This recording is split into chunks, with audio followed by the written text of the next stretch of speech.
Mi emprendedurismo viene por necesidad.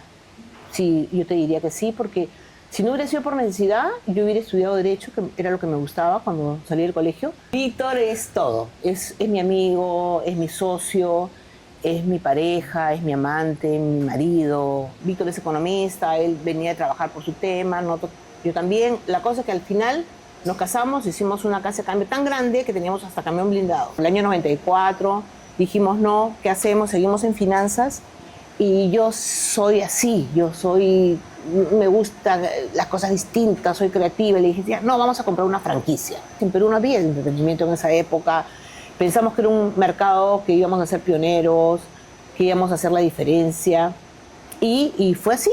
Y apostamos todo. Y si vendemos nuestra casa, vendemos todo. Entonces dijimos, sí. Si vendemos la casa, en esa época nosotros vivíamos en Chacarilla, nuestra casa era bonita, grande. Y sí nos alcanzaba. ¿Y dónde nos vamos a vivir? Allá, la granja, las oficinas. Y así fue. No necesito ser perfecta para sentirme extraordinaria. No necesito ser perfecta para sentirme extraordinaria. La, la, la. Hola, bienvenidas y bienvenidos. Esto es Mujeres Batalla, 20 años después. Yo soy Antonio Orjeda y hoy estamos en una locación diferente. Hoy estamos en la Granja Villa y obviamente estamos con una de las cabezas de la Granja Villa, una de las fundadoras, Cecilia Chávez. Cecilia, bienvenida. Hola, ¿cómo estás? Al aire libre. Vamos a arrancar por una pregunta tonta y prejuiciosa. Eres rubia, tienes ojos celestes. De hecho, creíste en un hogar privilegiado y seguramente que esto se lo debes en parte a tus padres. ¿Es así? Bueno, mi mamá era arequipeña y no tenía ni ojos azules ni era rubia. Por eso se enamoró de mi papá, porque mi papá era rubio de ojos azules. Mi mamá, mi mamá ha sido una persona tan que le gustaba, ¿no? Los colores. Y mi mamá vivió siempre locamente enamorada de mi papá. Y mi papá era bien guapo, la verdad. Entonces, de los 4 hijos que tuvo con mi mamá, 2 fuimos rubios y 2 no. Entonces, pero no. Yo nací en una familia de clase media, con unos padres maravillosos, tan distintos uno al otro, pero que me dejaron muchos valores y muchas buenas formaciones, que yo creo que es básico hoy, ayer y en el futuro, ¿no? ¿Y este negocio es consecuencia de ellos? O sea, me refiero económicamente. Y de nuevo, siguiendo la pregunta tonta y prejuiciosa. No, yo soy la única emprendedora en mi familia. Mi mamá, mira, bueno, mi papá era periodista, ¿no? Él trabajó en La Crónica años y él perdió el trabajo cuando salió Velasco, porque él era frontal. Y entonces sus editoriales pues eran terribles. Y cuando a mi papá lo sacan de La Crónica, mi papá compró un carro y llevaba fierro. Después de verlo con terno, verlo tipo camionero, fue una cosa bien impactante para mí. Y luego ya entró a la Universidad San Martín y él trabajaba como catedrático. Y mi mamá venía de una clase alta, de provincia arequipeña. Mi mamá, la verdad es que mi mamá nació en Arequipa, pero era puneña. Pero mi abuela, ¿no?, que era hacendada, ella no quería que sus hijas nazcan en Puno, porque le parecía que Puno no sonaba bien. No sonaba bien. Entonces iba a Arequipa y daba luz, entonces eran arequipeñas. Pero la verdad es que eran puneñas. Entonces yo mi niñez la pasé en Puno, en las haciendas, allá, hasta que vino la reforma agraria y toda la historia, ¿no? Es un temón, pero déjame saltar ya. Ya. Quiero recordar una frase de otra mujer batalla, de Claudia Páez. Ella alguna vez me dijo que emprender era como manejar bicicleta en una pendiente. ¿A qué se refería? A que si tú dejabas de pedalear, te ibas para abajo. Sí. ¿Es así? Es así. Y te digo, en mi familia yo soy la única emprendedora, o sea que por ahí no viene. Yo creo que mi emprendedurismo viene por necesidad. sí, yo te diría que sí, porque si no hubiera sido por necesidad, yo hubiera estudiado Derecho, que era lo que me gustaba cuando salí del colegio. Y hubiera sido, me imagino, no sé, trabajado en cualquier empresa grande, ¿no? Me imagino yo. Ahora, pero en tu caso, el rollo de emprendimiento no es de uno, es de dos. Claro. Ustedes son un equipo. ¿Quién Sí. es Víctor Chamorro? Uf. ¿Cuánto tiempo hay para la entrevista? Víctor es todo. Es mi amigo, es mi socio, es mi pareja, es mi amante, mi marido. No sé, es con la persona que más tiempo he vivido en mi vida, ¿no? Ustedes dos, cada uno, la vida los llevó a tener su propia casa de cambios. Sí. Y Yo as- trabajé en el banco muchos años, Lo sé, sí. en el mercado financiero, Claro, muchos años. Pero el punto es que ambos trabajaban en una casa de cambios. Así es. Se conocieron por teléfono. Y nos conocimos por teléfono, yo nunca le vi la cara, cuando le vi la cara casi muero, ¿no? Porque su voz es diferente a su cara, totalmente, pero siempre pienso que estuve enamorada de él desde que lo escuché por primera vez. Su voz es cálida, una persona maravillosa, es un ser humano tan justo. Yo creo que él es, sobre todo, es justo. Muy parecido a mi papá, muy parecido. Tiene cosas, es metódico con los alimentos, es muy buena persona. De casa de cambios a la Granja Villa, o sea, un centro de esparcimiento Sí. donde hay animales, juegos mecánicos. O sea, no hay ningún vínculo No, con una lo que casa pasa de es que cambios. nosotros veníamos, Víctor es economista, él venía a trabajar por su tema, yo también. La cosa es que al final nos casamos, hicimos una casa de cambio tan grande que teníamos hasta camión blindado. Y bueno, terminó pues cuando llegó Fujimori, ¿no? Por el año 94, dijimos no, ¿qué hacemos? Seguimos en finanzas.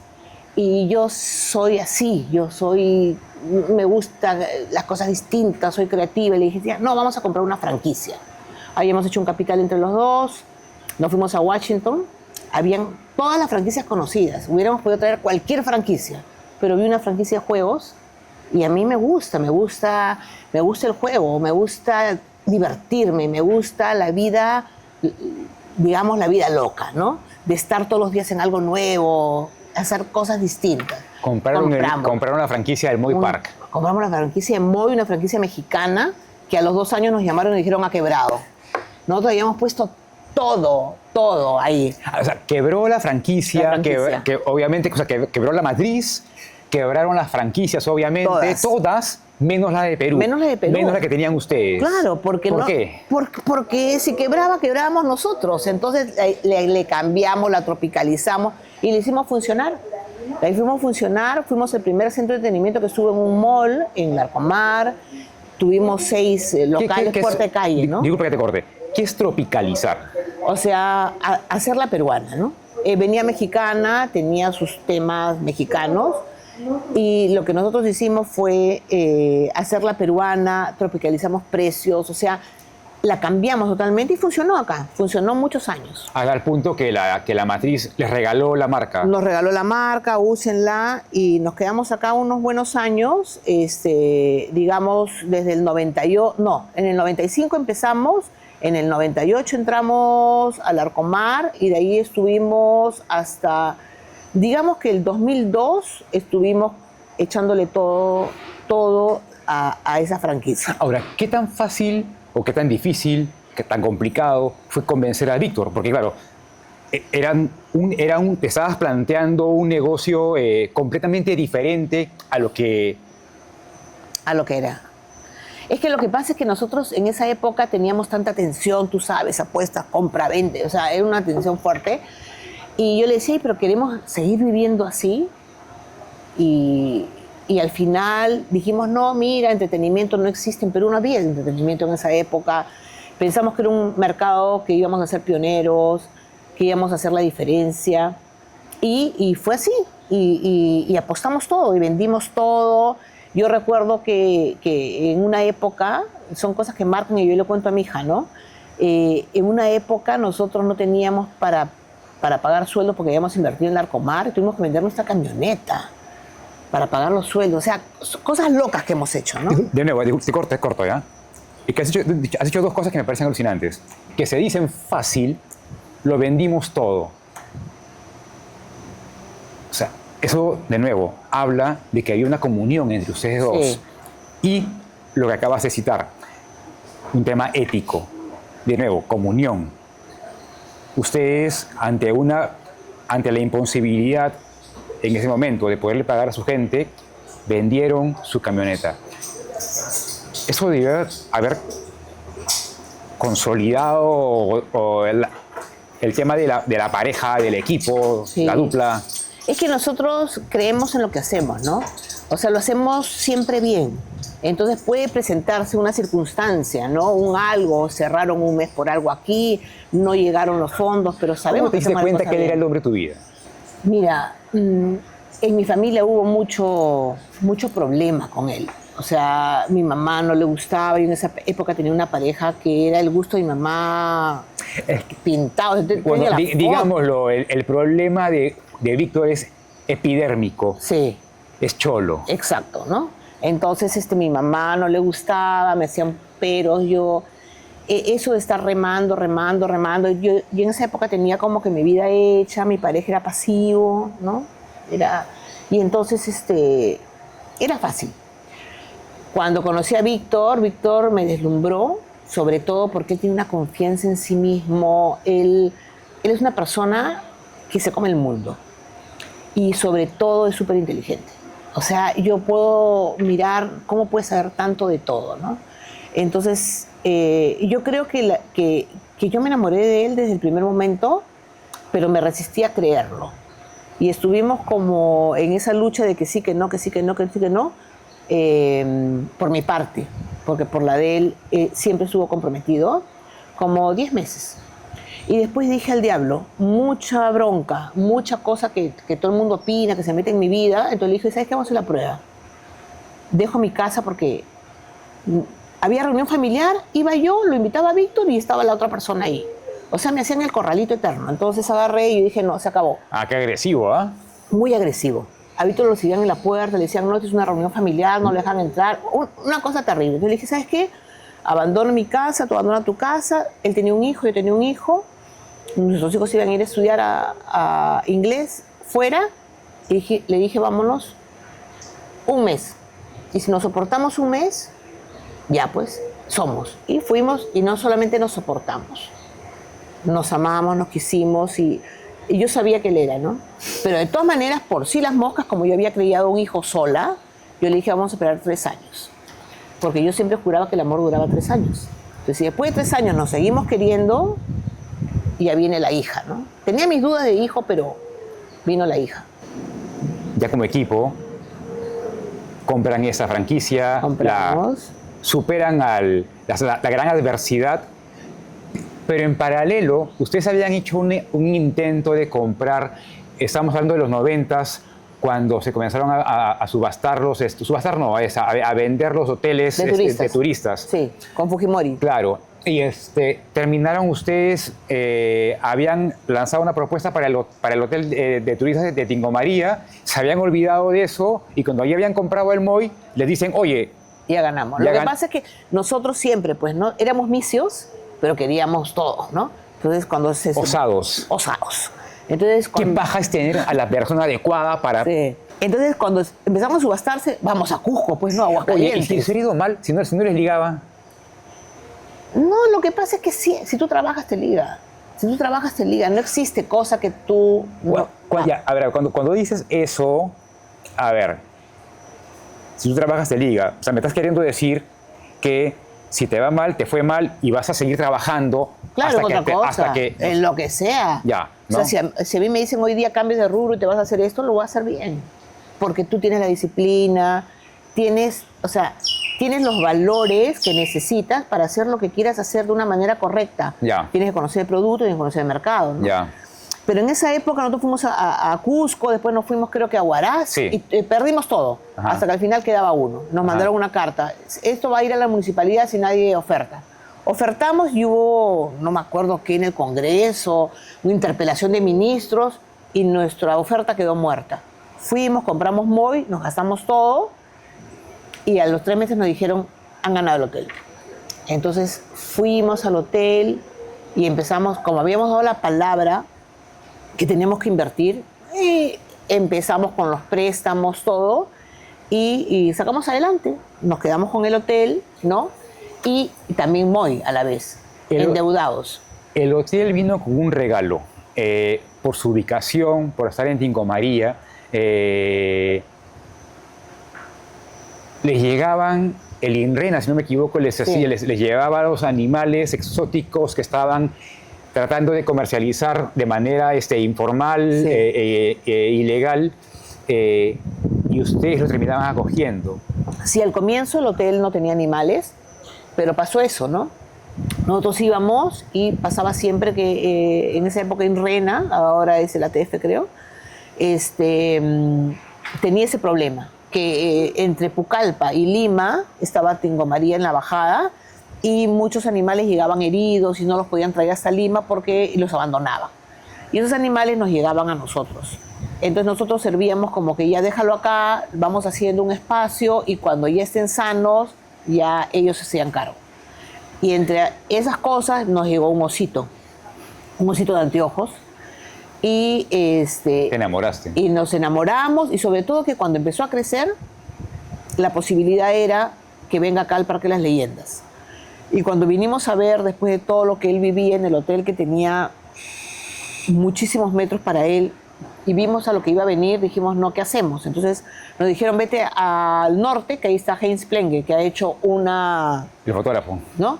Que ha hecho todo un ambiente para osos. Entonces, yo fui donde él y visitamos su albergue para osos y él nos dijo, mira, acá no hay espacio para machos, si fuera hembra, sí, en esa época. Estoy hablando del año 96, 97. Entonces, tú tienes 2 alternativas. O haces un centro de rescate ahí para que puedas tener, o me dijo, ¿qué haces? Va a morirse en el Parque de las Leyendas. Entonces, bueno, pues agarró y dije, no, acá hay que invertir también en un tema de, digamos, en esa época no se hablaba mucho del propósito, ¿no? Pero el propósito uno lo tenía, ¿no? Entonces, para mí el propósito es devolver, ¿no? Devolver permanentemente lo que tú recibes. ¿Tú hace entonces tenías apego por los animales? ¿Tenías mascotas en casa? Mira, a mí me daba mucha pena porque mi mamá, como te digo, mi mamá venía de Puno. Entonces mi mamá en la casa que nosotros teníamos en Barranco, yo viví toda mi vida en Barranco, mi mamá tenía gallinas, chanchitos, todo, y nos engañaba y nos decía, no, lo mandé al zoológico de Barranco, no, y mentira, o sea, nos comíamos los animales. Entonces cuando nosotros nos enterábamos que nos comíamos los animales, yo tenía unas broncas con mi mamá terribles, y entonces yo era, digamos, yo he querido siempre mucho los animales de toda especie y nunca me ha gustado siquiera pensar en que yo puedo criar un animal y me lo como. Yo puedo comerme un pollo que puedo ver, no sé, pues en Metro, en Plaza Vea, pero yo criarlo, alimentarlo y después comer, no se me ocurre. Entonces yo sí tengo ese tipo de apego, ¿no? Entonces este osito de anteojos, Boogie, sí, fue la puerta de... fue la puerta, sí. ¿No? Boogie fue. Crearon el centro de rescate. Creamos un centro de rescate, todos los fondos que destinamos, que el 20% de todos los fondos que nosotros generáramos en Lima iba a ir para el fondo de rescate. Y entonces de ahí nos llegó, después de Boogie, nos llegó una osita que habían tratado de matar, no me acuerdo en qué parte de la selva, nos llegó ahí y se juntaron Boogie con ella y tuvieron a Marcelo, que es su hijo, Que es el primer oso de anteojos que nació en cautiverio. en el Perú. En el Perú. Entonces Marcelito, bueno, Boogie, ya después de tantos años, Boogie falleció hace 2 años, y Pili, su esposa, con Marcelo, siguen viviendo en el centro de rescate. ¿Cómo llegó a la Granja Villa? La Granja Villa llega porque como nosotros teníamos el centro de rescate y también teníamos Moy, que recibíamos público masivo, nos llamaron en esa época de Huachipa. Nos llamaron de Huachipa porque iba a entrar a una privatización por 30 años, ¿no? ¿El zoológico? El zoológico de Huachipa.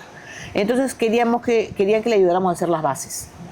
Entonces entramos al proceso y una vez en el proceso dijimos, oye, ¿por qué no postulamos? Si nosotros sabemos de público masivo, si nosotros sabemos de animales, ya teníamos, Ya teníamos 5 años con el Centro de Rescate.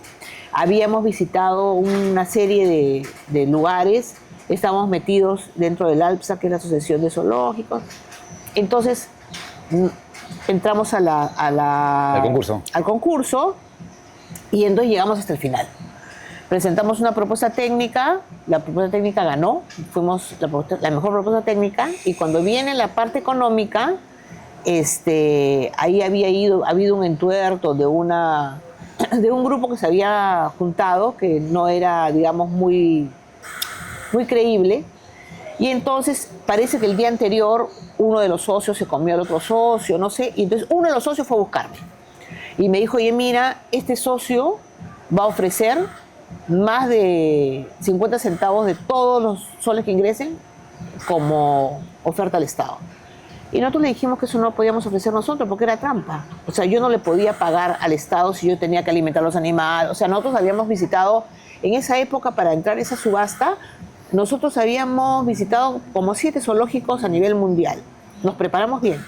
Y dijimos, no es posible. Es otro detalle, ¿no? O sea, ustedes para ingresar en un rubro, si bien eres una mujer que se lanza, no es que te lances a la loca. No, somos responsables, somos bien responsables. Entonces, dijimos, no podemos. Entonces, el ex socio de esta persona me dijo, oye, pero si tú no ofertas esto, vas a perder. Entonces, esa noche tuvimos una discusión con Víctor. ¿Qué tiene que ver ¿no? eso con la granja? Porque yo, como soy más impulsiva, le decía, vamos a la oferta. Y Víctor me dijo, no, yo no voy a hacer, imagínate, 30 años trampa, imposible. Entonces Víctor, que es el más racional, dijo no, fuimos y perdimos. Depresión para mí total, no es que yo soy emocional, depresión total, y le dije que no puede ser, ahora los animales los van a maltratar. Y en esa historia, como por arte de magia, se presenta uno de los funcionarios de Granja Villa a decirme que Granja Villa, como se concebía antes, estaba quebrada y que ellos le iban a vender. Y que si yo, que había postulado a Huachipa, que él no sabía que yo estaba postulando, pero fue público, no estaba interesada. Y entonces ahí se me prendió la luz y le dijo, oye, mira, no tendremos Huachipa, pero podemos hacerlo acá. Entonces ahí fue donde volteamos. Entonces, lo que costaba esto no nos alcanzaba, pues, porque Huachipa era entrar con el parque listo, cobrando las entradas y simplemente gestión. ¿Cómo estaba la granja cuando llegaron ustedes? La granja estaba quebrada, la granja tenía 9 meses que no le había pagado a su personal, tenía obligaciones, ¿no? Tremendas, y también había que comprar la tierra, había que comprar el negocio. Y entonces nos presentan una suma imposible de pagar. Y no teníamos, o sea, en esa época habíamos pagado el hotel, no podíamos ir a los bancos, ¿no? Entonces, pero ahí, ¿qué hacemos? Y empezamos a hacer una chancha entre, oye, ¿qué hacemos? Sacamos un poco de acá, un poco de acá, y llegó el momento de decir, oye, pero ¿y si vendemos nuestra casa? Vendemos todo. Entonces dijimos, sí. Si vendemos la casa, en esa época nosotros vivíamos en Chacarilla, nuestra casa era bonita, grande, y sí nos alcanzaba. ¿Y dónde nos vamos a vivir? Allá, la granja, las oficinas. Y así fue, o sea, vendimos nuestra casa. ¿Y eran papás? Y éramos papás. Samantha tendría, no sé, unos 7 años, más o menos, eso fue en el 2002, ¿no? 9 años, 8 años tenía Samantha. Entonces, y dijimos, ya pues, nos vamos. Y lo hicimos, vendimos todo. Por supuesto, todo el mundo dijo, están locos, ¿no? Porque tú puedes vender todo, pero tu casa no. Eso fue entonces el 2002. Dos. Yo te he entrevistado a ti en el 2005. Eso fue en el 2002. Y precisamente. Si tú me has entrevistado, ¿ves? Todos me decían que estabas loca. Si tú me has entrevistado en esa época, yo todavía no me había mudado de las oficinas. Yo me mudé de las oficinas de acá en el 2006. Vivimos 4 años en las oficinas. Porque Víctor me dijo, ¡ay, no, mira, el año! Pero de nuevo, eso es una locura hermosa. O sea, eso Sí. es coraje, aventura. Y unión, ¿ah? Unión. Crecer en los dos, ¿no? Y es loco porque a la vez también es mucha seriedad, ¿no? Porque ustedes querían hacer de esto lo que es hoy, ¿no? Sí, nosotros creíamos en el producto. Nosotros creíamos que si nosotros... o sea, yo lo que había visto en Moy era de que el niño llegaba y depende al dinero que le pusieran las tarjetas, por decirte, se podía divertir o no, más o menos. En cambio, yo quería un producto donde si tú pagabas lo mismo que el del costado, tenías lo mismo durante todo el día. En esa época la granja era como la granja azul, vendían pollos y tú pagabas por los juegos. Pero yo no quería eso, yo quería paga y todo incluido, para que si tú vienes una vez al año o vienes todo, o sea, tu poder económico es o vienes una vez al año o vienes una vez al mes. Pero el día que vienes, Lo tienes todo. lo tienes todo. Entonces eso es lo Es una que idea quería. tuya. Eso era lo que yo buscaba.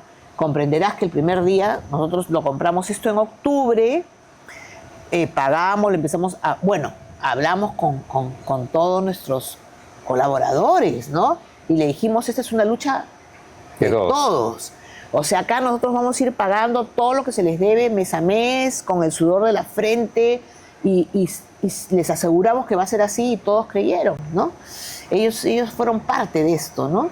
Entonces hay algunos que creyeron, la mayoría creyó, hay algunos que no quisieron, bueno, se fueron, y empezamos con ellos. Entonces, el primero... Disculpa que te corte, ¿eh? Sí. Pero es que esto que me estás contando, que es muy, muy bello, especulo que debe haber sido algo similar a lo que vivieron hace unos años cuando se declara la pandemia. O sea, este centro tuvo que cerrar.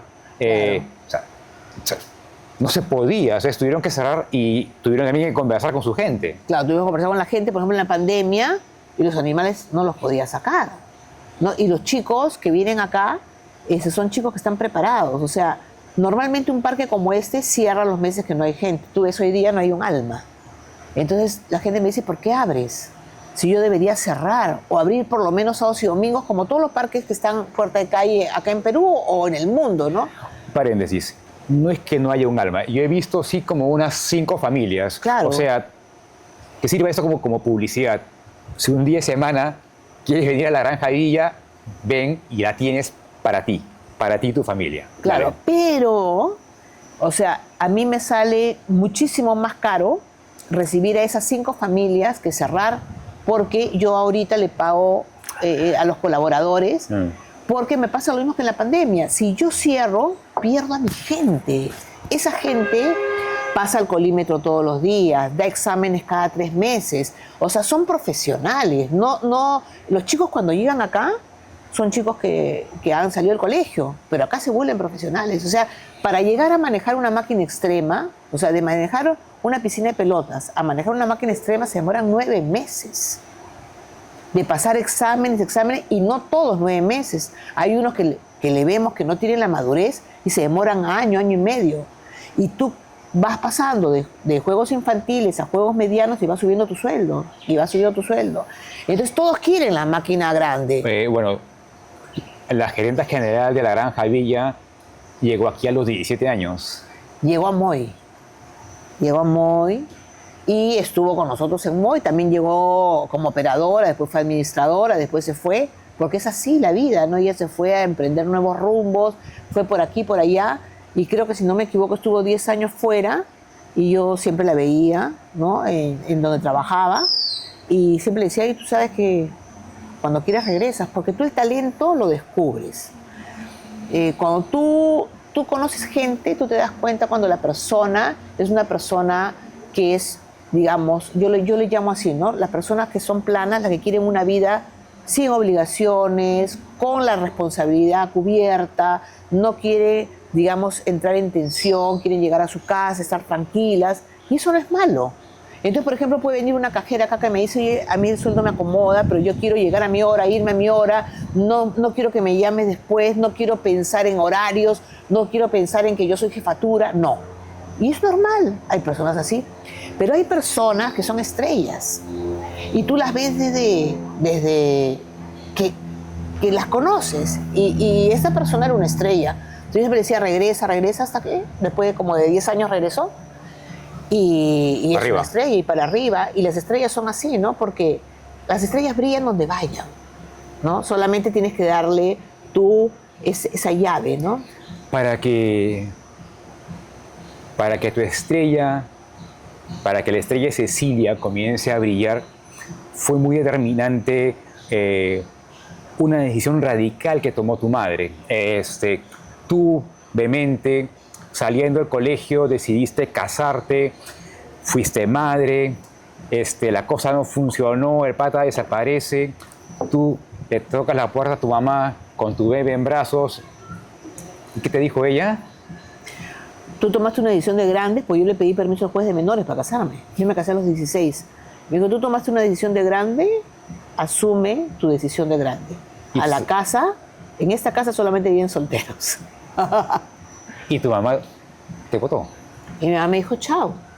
O sea, acá puedes rezar de visita, ¿no?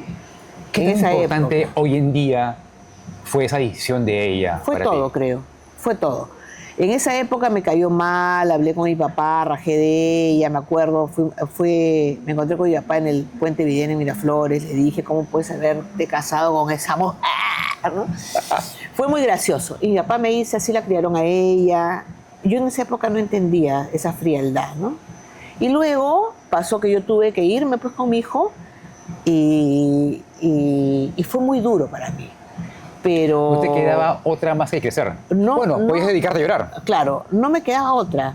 Tenía un hijo, estaba sola y tenía que comerme el mundo a como diera, ¿no? Entonces yo ahí entré a trabajar al banco porque no tenía el mínimo recurso. Yo venía de una clase media, no había estudiado nada. Había estudiado secretariado en la época que estuve casada, 1 año. Estudié Entraste como secretariado. cajera al banco, ¿no? Y entré, claro, yo entré, mira, ¿tú sabes quién era mi jefe? A mí me buscaron para ser la secretaria de el que hoy día es el jefe del BCR. Uy, se me acaba de ir el nombre. Esta persona tan admirable.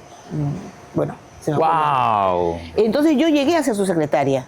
Pero el día que llego a ser su secretaria, el primer día que demoré como 6 meses en todo este proyecto, el día que entré a ser su secretaria, Velarde. Sí. Yo entré para ser la secretaria de Velarde. Entonces, la secretaria del gerente de operaciones le había dado a la hija un coma diabético. Y entonces dijeron que necesita el gerente de operaciones una secretaria, y él tenía a la que se iba a ir, que es la que me iba a enseñar a mí. Entonces yo me fui donde el gerente de operaciones y estuve con él 1 semana. A la semana él me dijo, oye, ¿tú estás segura que quieres ser secretaria? Me dijo, tú no estás para ser secretaria. Si tú eres secretaria, vas a llegar a ser la secretaria del gerente general. Cámbiate, yo te propongo como cajera y haz línea de carrera. Y yo, sí, ¿tú crees? Yo en esa época tenía mi autoestima en el piso. O sea, en el piso. Mi mamá no me había dejado entrar en la casa, el hombre había sido una falla. Entonces le dije, ¿tú estás seguro? Qué loco, porque así como tú ahora identificas en una al personal que va a brillar, Sí. este pata vio algo en ti. Sí, Lucho Nieto. Él me dijo, tú vas a brillar, date la oportunidad. Entonces me mandó a la bóveda a contar plata con guías telefónicas. A la amarilla le dije, María, bueno, Velardo, con el carácter que tú le ves ahora, se molestó con el horrible, todo, le habrán conseguido otra secretaria, y yo me quedé en operaciones. Y ahí hice mi carrera. Yo nunca tomé unas vacaciones, siempre vendía mis vacaciones. Conmigo empezó el banco a hacer horario de mañana y tarde y brillé. Y Brillé en el hacías banco. todo eso porque obviamente tú te encargaste sola de cuidar a tu Sí, hijo, de sí. sacarlo adelante. Sí, entonces sola. Entonces, Y es no tenía interesante porque de alternativa. nuevo empecé la entrevista con una pregunta tonta y prejuiciosa. Y claro, entonces, esta mujer rubia, de ojos azules, celestes, que el mundo podía creer, pues debe vivir una vida muy cómoda. No, se estaba rompiendo el lomo Sí. para salir adelante. Sí, trabajaba sábados y Tú salías de trabajar en el centro salías a tu hora de almuerzo Sí. y te venía hasta ibas Barranco. para darle comer a tu hijo Para darle y comer a regresaba a mi- la chamba. y O regresaba. sea, no almorzabas. O No. en el trayecto alguna cosita. En el trayecto, un churro, esos grandazos que vendían en Lima, ese tipo de cosas, ¿no? Y yo le digo a mi hija ahora, y yo no engordaba, oye, pero comía basura y media. O sea, relleno, todo relleno. Venía en el colectivo, de la Vía Expresa, en el colectivo, y de vuelta, esa era mi vida. Y todo eso a mí me formó, ¿no? Yo creo que lo que me dio esa cerrada de puerta y lo que me dio este súper primer jefe que tuve en una empresa formal, porque antes ya había trabajado en Manpower como secretaria, reemplazando secretarias, fue esa confianza y me dijo, tú brillas, me dijo, tú donde vayas vas a hacer la diferencia. Y yo me la empecé a creer porque iba a la bóveda y yo era la que más, porque yo era muy empeñosa. Yo sabía que no podía estudiar y yo no tenía ese privilegio de haber estudiado en la universidad. Entonces yo decía, yo tengo que darle de alguna forma, me tienen que mirar, pero no por ser rubia, pues me tienen que mirar porque lo valgo.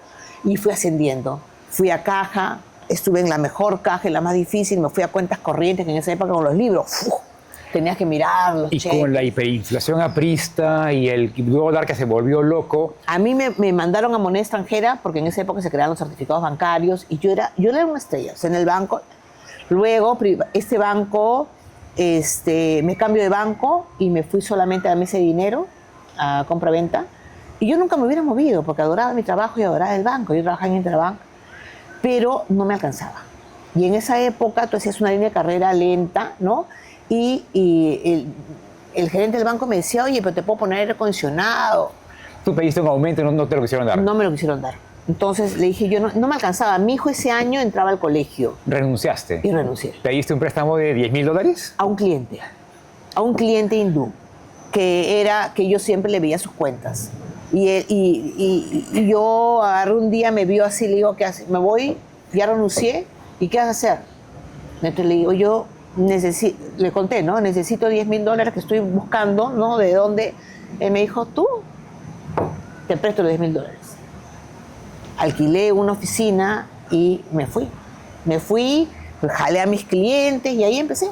Y ahí empecé con mis $10.000, llamé a mi hermana era mi secretaria, mi operadora, la que iba a hacer en los bancos todo, una prima, Anita, era la que veía los libros contables, la que pagaba, éramos las tres. Y ya, y me fui y arranqué, y ahí fue cuando conocí a Víctor, en el transcurrir del tiempo, ¿no? Las llamadas telefónicas con el Porque colega. él tenía su oficina en Ocoña, en cambio yo tenía banca de segundo piso. Yo tenía una oficina de cambios de segundo piso. Yo tenía cheques al exterior, trabajaba con clientes, pero de cuentas corrientes nada más. Y ahí fue. Y ahí empieza a correr la bola. La vida del emprendedor no se detiene. No. O sea, hay sorpresas todos los días. Todos los días. Y yo escucho siempre que dicen, algunas personas dicen, ay, esto es una montaña rusa. Yo vivo una montaña rusa porque los parques son así, ¿no? Nosotros cambiamos el 20% del parque todos los años. Esto es una locura. Y la verdad es porque somos apasionados. Víctor y yo somos súper apasionados por lo que hacemos. Digamos que nuestro fin, en el fondo, nunca ha sido la acumulación de dinero. Y creo que eso es algo que la gente no lo cree, ¿no? Pero que yo creo que es el fondo de lo que nosotros hemos logrado. Nosotros repartimos, nosotros tenemos personas muy allegadas dentro del trabajo, a los cuales valoramos porque son los que nos han ayudado a hacer esto, ¿no? De la gente del 2002, hay muchos que están acá aún, ¿no? Como yo le digo, son activos fijos de la empresa, ¿no? Y han crecido con nosotros. Hablábamos esto de claro, el mundo del emprendedor es una montaña rusa. Pero en esa montaña rusa, que no es la de la Granja Villa, en esa montaña rusa de la vida hay, sí hay imperfecciones, sí hay baches, sí hay problemas que no los provoca, digamos, el día a día del emprendedor, sino ya la corrupción. Claro. Esos imponderables, ¿no? Esos imponderables, eso que no debería existir, pero que lamentablemente existe, ¿no? Sí. ¿Qué tan jodido es eso? Ay, lo que pasa es que tú estás pasando de un lado bonito a un lado feo, ¿no? Que son los que no podemos manejar, ¿no? Es la parte más fea de esto, ¿no? Yo siempre digo, después de trabajar en un parque como este, donde tú no manejas clima, donde tú no manejas nada y tienes que lograr hacer esto, ¿no? Tú estamos en una zona ahorita donde si hay calor no lo vas a sentir, si hay frío tampoco, pues está climatizado. Logramos eso por la pasión y sobre todo porque nosotros no nos inspira solamente un tema económico, es dar felicidad, ¿no? Nosotros lo que hacemos es enlatamos la felicidad y te la brindamos cuando vienes, ¿no? Entonces, ver las cosas que pasan, las ambiciones, ¿no? que hay cuando hay poder de por medio es bien complicado. Es muy complicado. Nosotros hacemos tantas cosas por principio, no porque nos inspeccionan. Por ejemplo, nosotros pagamos a un consultor extranjero todos los años para que venga a certificar nuestras máquinas. ¿Alguien te exige eso? No. Yo quiero dormir tranquila. Entonces este consultor viene, te revisa con las normativas ASTM, te certifica cada una de las máquinas. ¿Alguien me las pide? No, pero yo lo hago, ¿no?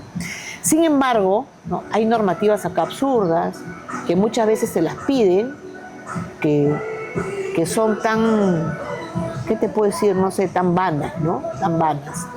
Entonces, que tú dices, yo no entiendo, ¿no? O sea, ¿cómo podemos haber llegado a esto? ¿Cómo podemos haber llegado a estar en manos de un Congreso como el que tenemos, de un Ejecutivo como el que tenemos, de las municipalidades? ¿Cómo podemos estar en sus manos? O sea, hay... Y esto no pinta, o sea, no hay un corto, ni mediano, ni largo plazo que pinte más o menos bien. No lo hay. Y yo creo que el fondo, después de yo a mis años, ya es difícil que no lo vea, ¿no? Yo creo que los chicos pueden pensar distinto, pero hoy yo he descubierto que en pequeña escala, en la escala más pequeña, si la persona siente que con un puesto determinado, así no tenga dinero, pero tiene poder, cambia. Y cambia para ejercer, digamos, ambiciones personales que son nefastas para la comunidad, que son nefastas para la provincia, que son nefastas para el país. Yo no veo que haya gente que realmente quiera hacer cosas porque está bien para el país, que está bien para que el desarrollo se dé. No lo veo. Y eso me apena profundamente. Yo soy un convencido de que este es el momento en realidad de los empresarios, o sea, del mundo empresarial, que es el único que le puede hacer el pare al gobierno, al Congreso, a las autoridades, porque el pueblo ya salió, mataron a 50, hay miedo, hay mucho miedo, pero hay atisbos de que el empresariado se quiere mover. Sí.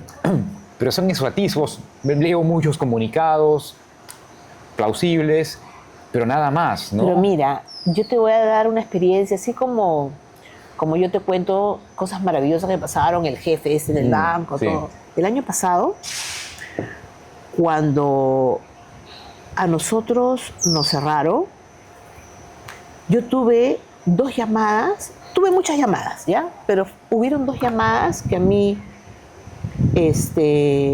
digamos, me dieron esperanza.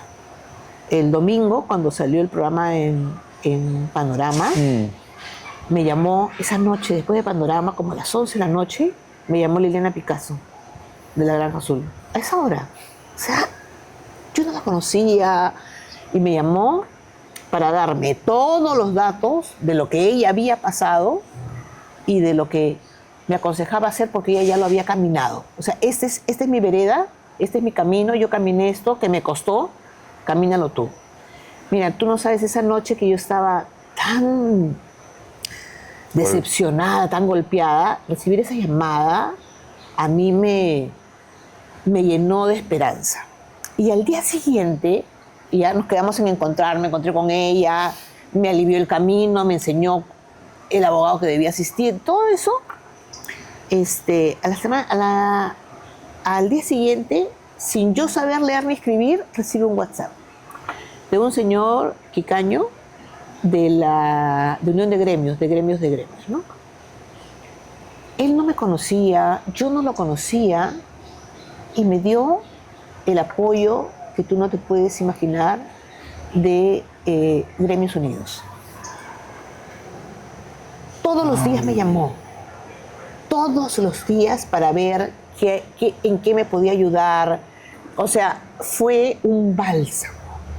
fue realmente un bálsamo. No, yo siento que nosotros siempre hacemos eso por los demás, pero yo nunca lo había sentido para mí. Entonces, yo no sabía cómo actuar, o sea, le agradecía todo. Y al final, el día viernes, él me llamó, la primera vez un lunes, me hizo un seguimiento y el día viernes hubo una conferencia de prensa de todo este grupo, que jamás me pidió nada. Ahora ya estamos unidos, mi gremio está unido a ellos. Y yo veo ahora ese chat, esa gente vibra, Toño. O sea, esa gente vibra, pero es que vibra, se indigna, reacciona, pero es que vivimos en un tiempo en que si tú levantas la voz te cierran, que si tú le dices algo te lanzan un comunicado. Por ejemplo ahora, ¿no? Se cayó el techo de Trujillo. Yo entiendo todo, o sea, han debido haber hecho cosas antes, cosas después, pero después lo que ha venido es un abuso. O sea, que cierren o que paren a todo. O sea, hay cosas que tú tienes lógicas y hay cosas que son abusos. Entonces, yo creo que esas reacciones pero también tendrían que haber responsables, ¿no? O sea, no, por tendrían, supuesto.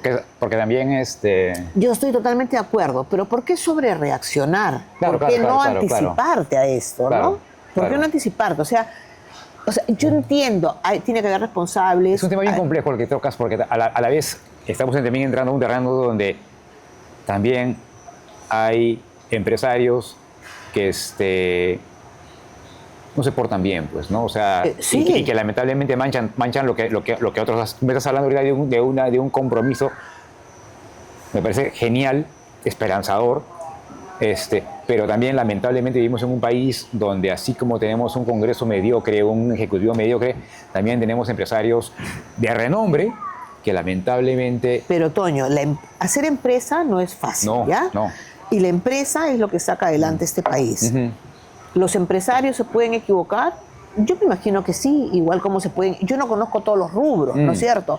Pero yo creo que hay empresarios, o sea, hay que tener mucha claridad entre lo que es un director, un CEO o una cadena, ¿no? Yo ahora veía, por ejemplo, en la televisión lo que ha pasado con Medifarma y a mí esas cosas me quitan el aliento, o sea, porque de solo pensar o sea, es tan fuerte estas cosas que pasan, ¿no? Entonces, yo lo que digo es, o sea, cuando tú creas empresas, y más aún las empresas grandes que tienen una cadena enorme de responsabilidades, tú también estás en manos, pues, de terceros, no todo lo manejas tú. Nosotros, por ejemplo, ¿por qué no hemos tenido un crecimiento explosivo? Tú me podrías decir, ¿por qué no has hecho 300 granjas? Porque yo estoy acá todos los días, yo tengo que estar atrás de que todos pasan al colímetro, o sea, yo por el riesgo que tengo me justifica ser un soldado. La granja es un ejército. Yo te comentaba ahora, nosotros le decimos a los chicos, ustedes son soldados y tienen que cumplir sus normas con absoluta seguridad de que tienen que regirse a lo que dice el fabricante de la máquina, porque si ustedes fallan, jugamos con las vidas. Entonces, pero es algo que todos lo tienen ya en su interior. Y hay un tema clave, ¿no? Que, claro, tu gente sabe que tú estás acá al frente. O sea, tú y Víctor, o sea, están acá todos los días. Todos O sea, los días, todo el día, en las reuniones de la mañana. Pero acá hay una cosa que es bien real, ¿no? Yo siempre le digo a los chicos, si algo pasa aquí, se los digo y pregúntales a todos, van a decir, ¿quién te lo dice? Cecilia. Si algo pasa en esta empresa, hay dos tipos de responsabilidad, la civil y la penal. Dos. La civil la tomo yo como director. Yo me puedo haber equivocado y yo pago lo que yo he hecho. Como director yo pago, pero yo no voy a ir a la cárcel, porque el que ha ejercido la operación es el culpable. Por ejemplo, vamos a suponer, un muchacho opera mal una máquina. Yo voy a demostrar que ese chico se le tomó alcoholímetro en la mañana. Yo voy a demostrar que ese chico tiene sus exámenes al día. Ahora, claro, si no tiene ese proceso, yo soy culpable. Pero si la persona tiene ese proceso, la máquina está bien, los repuestos son originales, las máquinas están certificadas por STM y el chico ha dado sus exámenes, ¿yo qué pinto? Entonces, ellos saben que si ellos cometen un error operativo, la responsabilidad penal es de ellos. No es un juego. No es un juego, entonces por eso es que es difícil. Lo que dices es bien real, es bien frío. Es frío. Es bien frío, yo lo pero entiendo. es muy real. Pero es real, porque mira, si yo vengo, doy todas las herramientas, ellos se forman, ellos se van formando. Acá no puede operar esta máquina cualquier persona. O sea, ellos saben a qué se meten. Acá en las mañanas hablamos de responsabilidad civil y penal. El otro día le he dicho, aquí en Medifarma, ¿quién ha estado en el proceso de las 72 horas, no sé qué? El operario. ¿Ha estado el director? No, porque él, yo no sé cómo será su empresa, pero él debe haber dado y debe comprobar que se cumplan las capacitaciones. Ahí estamos suponiendo, ¿no? Porque Claro, no conocemos la realidad. No conocemos la realidad. Pero lo que yo sí les digo es, ¿ustedes han visto quién está adentro? ¿El director o el operador? El operador está adentro. Los 72 horas las tuvo el operador. ¿Por qué? Porque él está asumiendo una responsabilidad al operar eso. Ahora, después vendrá, como tú dices, no sabemos, vamos a ver de quién es la responsabilidad. Pero tú como director de empresa, tú tienes que dar las herramientas para que todo el proceso se haga limpio. Claro. Que tú lo puedas comprobar. Claro, es interesante porque, claro, tú hablas desde tu experiencia. Desde mi experiencia en esto. Porque tú lo manejas de una manera correcta. Y por eso es que no puedo crecer. O sea, ahí me dicen, ¿y por qué no? Es muy delicado ese tema. Pero, a ver, ¿te importa crecer a ese costo? No. No, pues no. Yo quiero dormir tranquila. Claro, y tu vida es No feliz. soy tan ambiciosa. Y tú tienes una vida feliz. Sí. O sea, porque haces lo que te gusta con Me divierto. con la persona a la que amas. O sea, tienen una hija a la que han metido en esto y está brillando. O sea, ¿qué más puedes pedir? No, Bueno, la un vida me ha país- tratado bien. Bueno, Estamos en un país difícil. Un país menos, menos informal, menos Sí. caótico. Pero bueno, pues hay que aprender a surfear la ola, ¿no? Y hay que aprender a mirar a esas personas que brillan para poder meterlos en esta ola. Porque al final uno no se lleva nada. Uno no se lleva nada. Entonces eso tiene que seguir, esté yo o no esté. Entonces todas estas personas que siguen deben saber manejar esto y deben ser parte de esto, ¿no? Siempre. Bueno, esto llegó a su fin. Tú te vas a llevar algo. Te vas a llevar Mancha Brava Maestras. Ah, maestras. Para ti. Para mí. Uy, yo. Gracias, Toño. Todo lo que tú Cecilia. escribes es maravilloso, así que me voy a clavar acá. Gracias. A ti. Bueno, eso fue todo por hoy. Nos vemos de este martes que viene al otro. Ya saben, si les ha gustado, denle me gusta, compartan, suscríbanse, porque escuchar a Mujeres Batalla como Cecilia Chávez hace bien. Chau. No